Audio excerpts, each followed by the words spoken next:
Welcome, everybody, to another episode of the Fell into Food podcast. I'm your host, Chef Jeff Fell, and with me today is Diana Geseking, the General Counsel for Restaurant Technologies. And I am personally super excited for this conversation today, as they have a big piece to do with sustainability in a lot of kitchens, especially around America. And it's probably a system you've never even realized is there in a lot of the places you eat at. So we're going to dig into it. But first, Diana, I'd love to know a little bit about your background and kind of what led you to Restaurant Technologies. Sure. So to love to talk about this stuff. And you will see I am a lawyer, general counsel, but this is really unrelated to what got me here and what got me to Restaurant Technologies. And that was basically just being a lawyer. I live now in Minnesota. That's where we're headquartered, but I'm originally from New Jersey. Okay. And in a very, very roundabout way, ended up in what we used to call a flyover state. So I don't want to alienate anybody who's from the Midwest. Yep. But from New Jersey, from the East Coast, got my original law license in California. I spent a decade in Chicago. Previously, I was more in the consumer goods kind of business. Mm-hmm. And coming over to Restaurant Technologies, which is more B2B, it was a whole new world. And especially where you have a non-consumable good. Oil is consumable, yes, but our systems, the things that we install on our customers and our restaurants and the kitchens, those are not consumable. Those are there. They last 20 plus years. So it's a little different of a world. And then with this opportunity, I'd also got the chance and the privilege to work on our ESG, our environmental social governance story. And we had this fantastic sustainability story that nobody was really telling. So I got the opportunity to put metrics to it, numbers, data, really dig in and be able to tell this awesome story to our customers and to the public as a whole, especially how we benefit and help our customers achieve their own sustainability goals. Yeah, absolutely. And I saw a lot of those numbers when I guess maybe for context of how I got to know who Restaurant Technologies is I was running university in Indianapolis. And I think it was a cold call, actually. It was, hey, we have this oil system, you'd be interested. And it has a lot of sustainability practices and safety. And I'm like, sure, why not, right? It can't hurt to listen. So it was a salesperson and one of the chefs at the time. Again, this is now going back 6 years, 5 years, 6 years, quite a little bit ago. And after I kind of thumbed through the PowerPoint that they had sent, I kind of it clicked in my head. I was like, well, this kind of makes sense. And when they sat down, I was like, all right, what's the gimmick? Where's the gotcha kind of moment? But as they were talking, there was no gimmick. It was, no, here's this system that we kind of provide up front, given it's within the normal spec range. And then we provide high quality oil, gets recycled, the whole 9 yards, and gave me the spiel. And I was like, okay, give me a contract. I want to sign today. And it was exactly. That's what we like.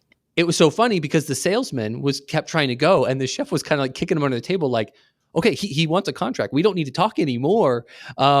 So it didn't take very long, and we got it off to the university, and they were like, well, yeah, if it's going to save us money and it's safe, like why, and sustainable. And at that time, they were really wanting that kind of local piece too, because of the soybeans that we were going to use for it were locally grown too. So maybe give a high level of what these oil systems are, so folks just kind of have a general understanding of what we're talking about.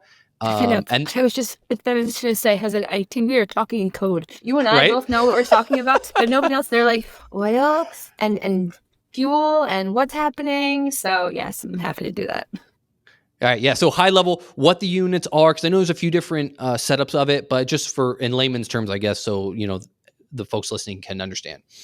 Sure. So Restaurant Technologies, a little bit about the company too. We've been around since the 90s, so long-standing company. We have almost 40,000 customers across the U.S., and our 41 depots service almost every state. There's 2 states we can't quite reach, but never say never.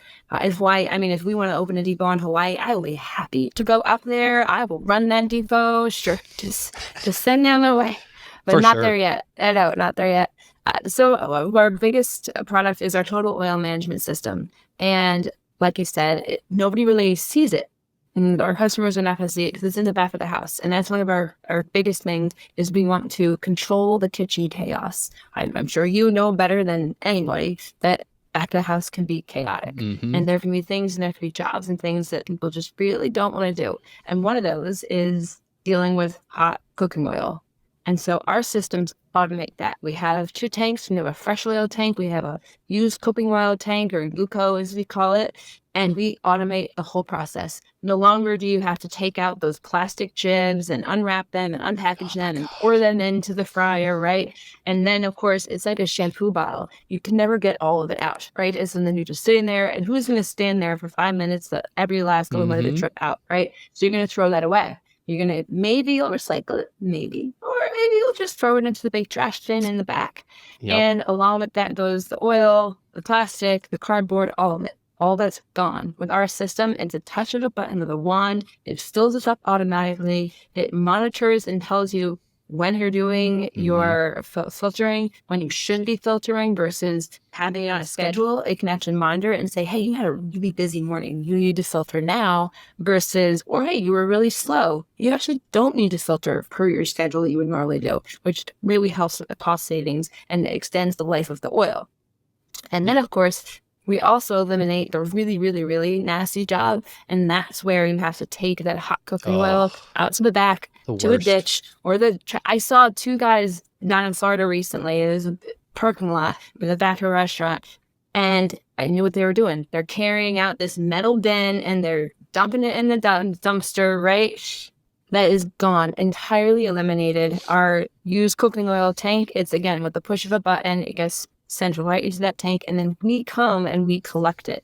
And the cool thing is that all of it, all of the 100% of all of the used cooking oil that we collect from all of our customers over the country, all of it gets recycled into renewable diesel or biodiesel.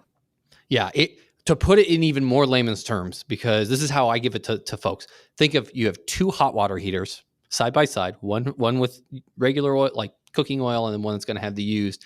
And the process, as Diana said, of cleaning out a fryer is you have these big, imagine a 35-pound, what we call jib or jug of plastic.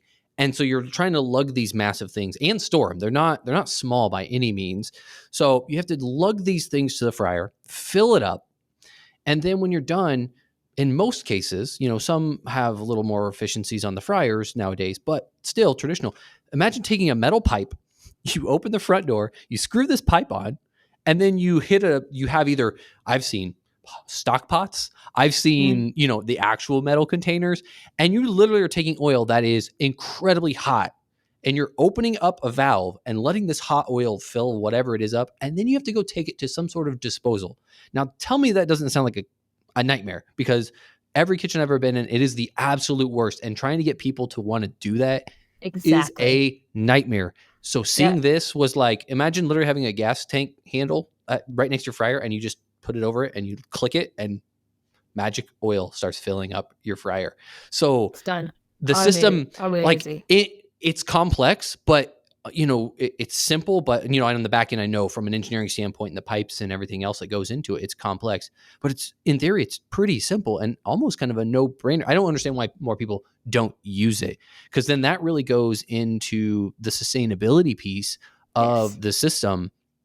What I have all the facts here, and we can just run down them because I was blown away. So I'm going to read off some of these, and maybe we'll just go line by line and like really what these mean in layman's terms. So this is 2022 to 2023. And for folks that are watching, I'll throw this up on the screen too.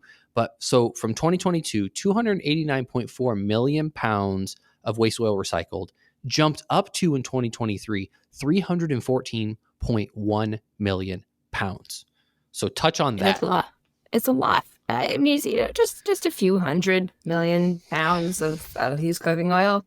It's awesome. I know, I think you're going to go through some other numbers, but people can't really get a full picture of what that means. And when we talk about, we save emissions, you avoid all these carbon emissions, and it's really great. No greenhouse gases going in. Again, you can't really picture that. But when you think about it and you realize that it's the equivalent at recycling and avoiding of those emissions is the equivalent of over 100,000 cars not being driven on the road.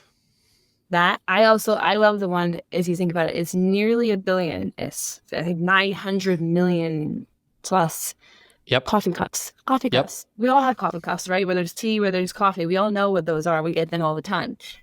Almost 1 billion just not existing. And so it's really fun because you could say, oh, this many million pounds of used cooking oil, and what does that look like? And this many millions of carbon emissions per pound of gas, and what all that stuff, right? Yeah. We had to put it in terms that people can understand. Yeah. So the other one, that's also 64 Olympic pools, 855,417 bathtubs, and 3,055,061 tanks of gas. So if that doesn't put it in perspective of how much oil that is, that will just completely tell you. Now, we talked about those jibs and those jugs. So in 2022, what was saved was 16 million. That jumped up to 17.4 million. That is an astronomical amount of those jibs that are saved, which also turns into, I would assume, is that also bleeds into the landfill savings, correct? Yes. Yes, exactly. Again, try to put it, think about how many of those you would go through on a typical Mm. day in a kitchen, on a typical day, a typical week. And again, with our systems, not only are there the savings from avoiding all of that plastic and the cardboard and everything that just goes into the landfills, but also too, since it's all automated, you don't have to worry about ordering it. You don't have to worry about being short, running out, not having enough jibs, or not somebody knocking them over, or spilling, or slipping and falling because the oil is just in the tanks and in the fryer, and it's nowhere else. Yeah. So it's safety on top of sustainability. Yeah, it's like incognito mode because you don't even know when they're coming. All of a sudden, you check the online monitor. So imagine like a little cell type data reader that's sending signals out, and when it hits a certain threshold that you've set up, all of a sudden the magic RT truck comes, takes all your old oil, fills you back up, and you're still rocking and rolling, and you have no idea because it can happen in the middle of the night because of the way the systems are Yes. are put onto for most of them. They have the direct connect, and they literally just hooking up a hose and filling up and going. So there's also that piece of I don't need to worry about is someone there, someone not there, putting it away. Like you said, the storage is it's all built in. Exactly. The goal is to have as little disruption to a kitchen as possible. So to make it easier and to let the employees get back to doing what they love to do, what they're there to do, to make the good food, to keep the kitchen running, to service the customers. That's what they should be focused on. They shouldn't be figuring out, oh, is my oil clean enough? Is it, Mm-hmm. what do I do with it? Do I need more? That we got to take that out of the equation and let them get back to doing their jobs. Well, so yeah, so there's all that. Plus, we didn't even touch. I want to hit on a couple more numbers, but the filtering, the Yes. ability to filter your oil, and again, in layman's terms, for people that don't work in restaurants, that is one of the biggest killers of oil because what happens is you're frying chicken and French fries. There's all the little bits and pieces at the bottom of the bags that end up just staying in your oil and they burn. And so if you don't filter, your oil just continues to burn those products. And ultimately, they don't really break down. They just turn into fine dust, blackish, powdery. I don't even know how to describe it. That sounds Sludge. delicious. What are you talking about? That sounds great. Yeah, sludge, really. And that's what's end up affecting your food. So now you also are putting out a poor quality product for the product that you do have to fry. Whereas when you filter, so maybe talk about what that process is, just kind of in a nutshell. Yeah. So filtering again, it makes sure that your oil is clean and fresh, and that it's gonna cook the best possible food and turn out the best products to your customers. And with our filtration monitoring, it makes sure that you're doing it when you should, so that you're not waiting too long and then you get the gunk and the dirt bits and the oil just doesn't really taste as good and it doesn't fry as well. And so our monitoring enables you to figure out when are the optimal times when you should actually be filtering versus not. And if you're doing it too often, too soon. And it's a money saving thing too, because if you were doing it way more than you should, Mm-hmm. and then suddenly you don't have to as much and you're extending the life of your oil and you're not using as much, it has cost saving benefits as well as making sure the food is tasty and fried up really well. Yeah, and with that monitoring system, you can know if someone accidentally, you have cooks, right? You're not going to be there potentially 24/7, especially in a larger operation. All of a sudden you'll get an alert and it'll say your oil's been changed out, and you can kind of wait. It's not time to change oil. You can go and talk to people and say, well, why do we? And it also is kind of that safety guard because if you have the jibs, unless you're obviously monitoring your stock, you're not going to know when they're potentially filtering or changing. And that Right. really gives that monitoring to a whole nother level to an operator. So let's get back into some more numbers. So 2022, 66.6 million pounds of greenhouse gases. And then that jumped up to in 2023 to 72.3 million pounds of carbon emissions saved from the system. The next one. Again, it's very small numbers. We're talking just, Oh, yeah. minuscule. Just nothing really that big. Not at all. Nothing at all.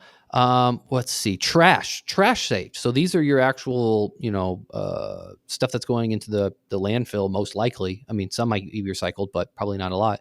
2022, 24.6 million pounds up to 26.6 million pounds of trash. It's a lot. The numbers blew my mind when I saw what they came out, because I saw it at a unit level of how much savings there is and what you're doing to impact the environment. But when you put it on a grand scale, it's absolutely mind blowing. And then the last stat is from 99,340. That's the emissions number of cars up to 107,824. So those are significant jumps in 1 year. What do you attribute to that? What is the real reason? Are people catching on? Is it word of mouth? What is that driver behind more folks wanting to use the system? I do. I think that's it, right? We want to grow. As I mentioned, we have nearly 40,000 customers. We want to double that, triple that. The market is huge. We are barely even penetrating it. And there's so much opportunity these days. Obviously, you talk about universities, you talk about hotels, hospitals, gas stations. You go now and you find out that, hey, the quick trips that I go to to fuel my car, they fried chicken. And which blew my mind, honestly, when I started working for the company. I'm like, we're at gas stations. What are they serving? Slushies? What are we frying? And so the really cool part is the idea of the circular fuel economy. And we have customers now where we'll deliver that fresh oil. They'll fry the food. Then we'll take away the used cooking oil. It gets converted to biodiesel that is then at the same pumps at that store. And so people are... Yeah, that's the fuel, the oil that's frying their chicken is then being converted into the biodiesel and they're putting in their cars. Wow. And then us too, right? So I can get into the nitty gritty. I can talk about this stuff all day. I'm kind of an ESG nerd, sustainability nerd. I'm a lawyer, so hand in hand there. But we also want to impact our Scope 1 and Scope 2 emissions reductions, right? And so everything that we do, that our systems do, the savings, they are all for the customer. So that is nothing to do with us. We can, store by store, we have a sustainability calculator. We can tell you how much greenhouse gas emissions that store is going to avoid based on their oil usage.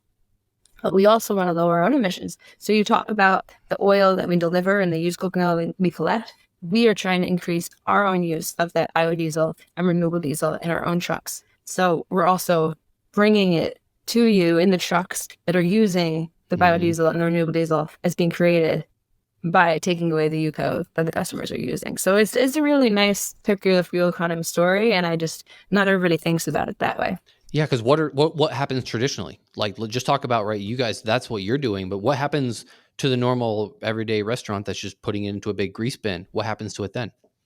So sometimes vendors do come and they'll pick it up, but oftentimes, honestly, it'll go to a landfill. It'll go into the ground. It seeps in, right? It just kind of just gets discarded. And like I said, 100% of everything that we collect is recycled, which is really awesome. So having customers become aware of that, mentioned at grocery stores, all different kinds, casinos, you would be really surprised. Mom and pop shops, everybody, and the big chains, of course, right? Everybody is thinking, how can we be better for the environment, be better for our world, be better for our customers, because customers are demanding it too. It's not just that there's a big corporate thinking, oh, I got to do this. It's the customers saying, no. What are you wrapping my burger in? What straw am I drinking through? What is this cup made out of? And it's pretty cool that you tell them that the oil that's frying their chicken and their fries and their chips and everything like that, hey, that could potentially be fueling your car as well. Yeah. So you touched on safety, because we really didn't even touch touch safety and what it provides a restaurant, not only the owner operator, but the day-to-day person. So maybe let's talk a little bit about safety and some of the features that, because you've eliminated a lot of steps, what that means for a restaurant. Oh, safety is number one. I personally would love to say sustainability is number one, but it's an added benefit, whereas safety is so key and core to everything that we do. And so we talked about it before, right? The taking out of that hot used oil, that's a burn risk. That's a slick risk. The number of workers, comp injuries, and people getting hurt, and on the job, nobody wants that job because it Hmm. comes with risk. So our systems eliminate that entirely. And That risk is someone. you even have folks on your team that help with that risk mitigation as well, right? For companies that want to use it, because obviously it can affect insurance premiums and other things that a lot of people 100%. aren't thinking about. But when you can present it to your insurance, you can say, "Hey, look, we're doing this." And I believe you guys have a full, not a full team, but I know you have a team of folks We that do. that's what they do and help with. We do. And we also, I know we've been talking a lot about oil. I must, of course, plug for our other products. We have our autonomous system. Yeah. Again, you talk about controlling kitchen chaos. There's also the aspect of having to have that hood and flue cleaned, having to shut down, have cleaners come in. Well, we have an automated system. You'll notice I say automated a lot because we like to take out that human issue, right? Then Hmm. let's get the workers back to just cooking this food and running the restaurant.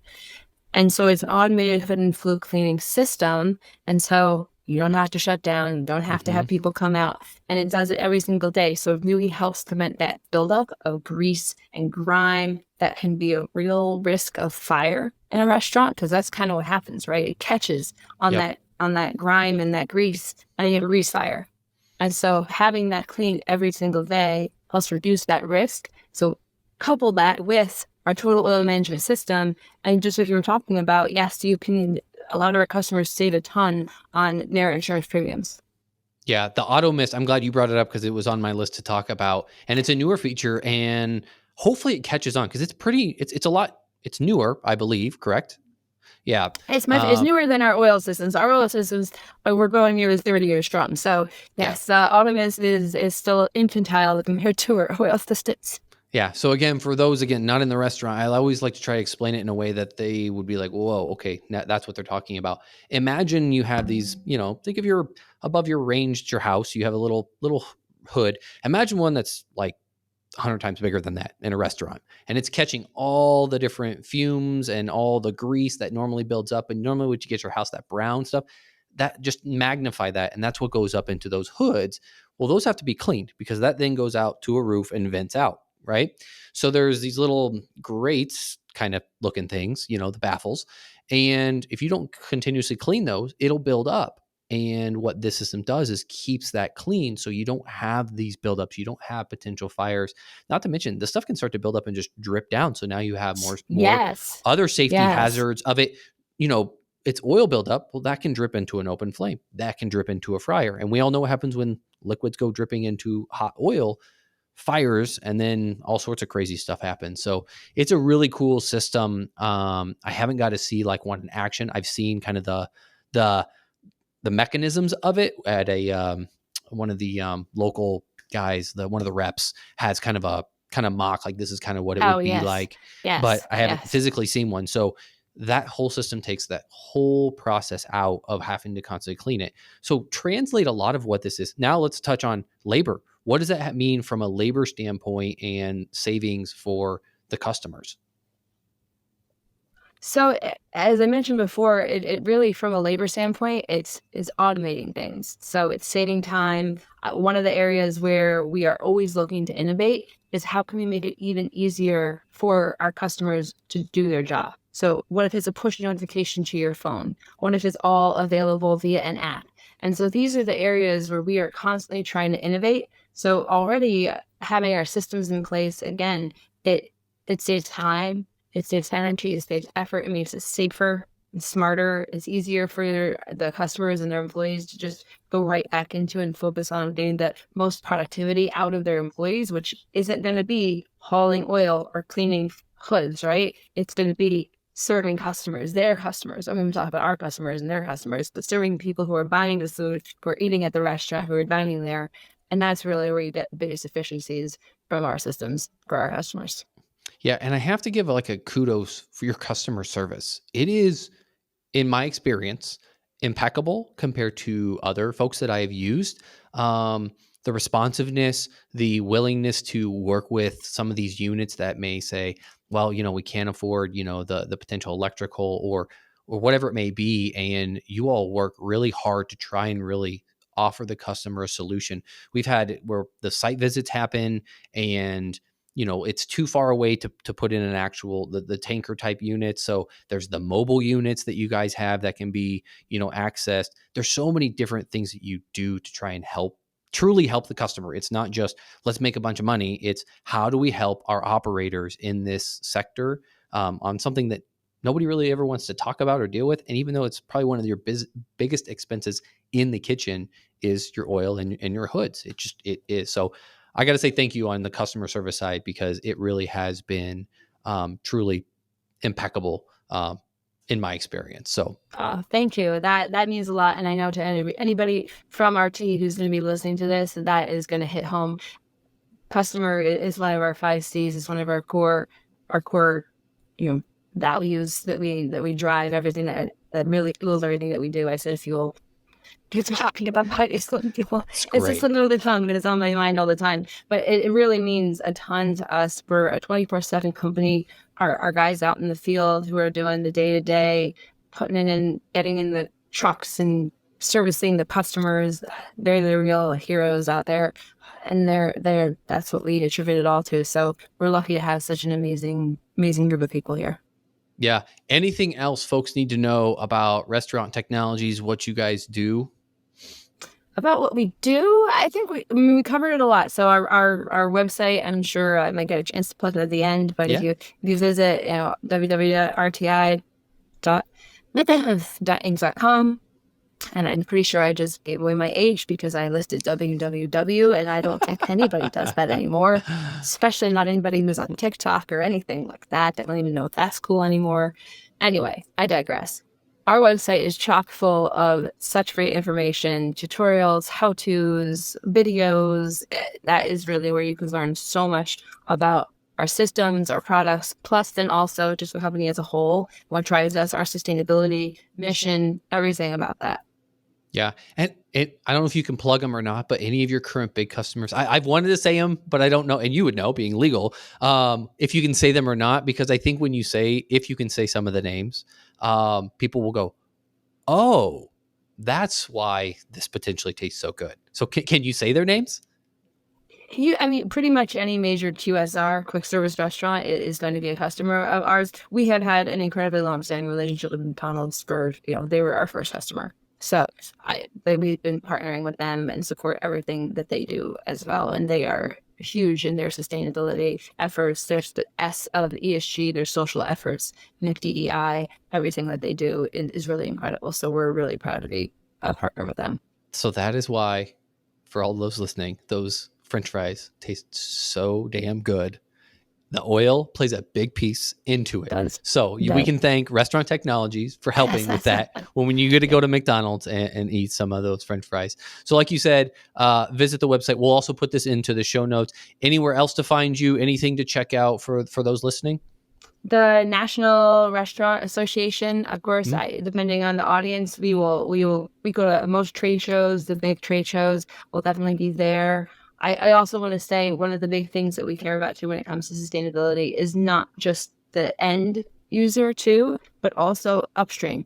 So for us looking at, you talk about what makes really good oil, what makes things taste really good, is those oil suppliers. We partner with them and we want to make sure that we are working with them on their regenerative harvesting practices, things that they are doing also to ensure that they're taking care of the environment and putting sustainability first as well. So it's full supply chain, full cycle from bean until it gets into the fryer, until it's converted into the fuel that's driving your car and our trucks. So it really is a holistic system, and we're excited to see where that goes in the future. Yeah, truly regenerative is kind of the new terminology that's coming out. And it's Yeah. great to see, more than just the farmer being a part of that system and what you guys do. Are you personally going to be at NRA? I am not personally going to be there. Oh, I know I am the lawyer. They kind of hide me away sometimes, man. except to talk about ESG. If I was going to be there, I assume you're going to be there? Yeah, of Ah, course. I can't. I'm up in Chicago. It's almost a sin if you're in the food industry not to go living so close that you can just yes. drive in, park and go. You don't have to get hotels or fly or anything. So, oh yeah, for Uh, sure. well, I will see. Maybe they'll let me go next year. I can put a flood in for this podcast to let me go. I love But it. please stop by the booth. Say hi to everybody there. There's some of our great representatives who could talk even better than I can about all of this. Awesome. Diana, you are a ray of sunshine in this space. Thank you for coming on and chatting things sustainable. Like you, I could probably talk all day about all the different initiatives going on, but I truly thank you and RT for everything that you do. So until next time, we'll catch you guys on the sunny side. Fantastic. Thank you so much for having me. I really appreciate it.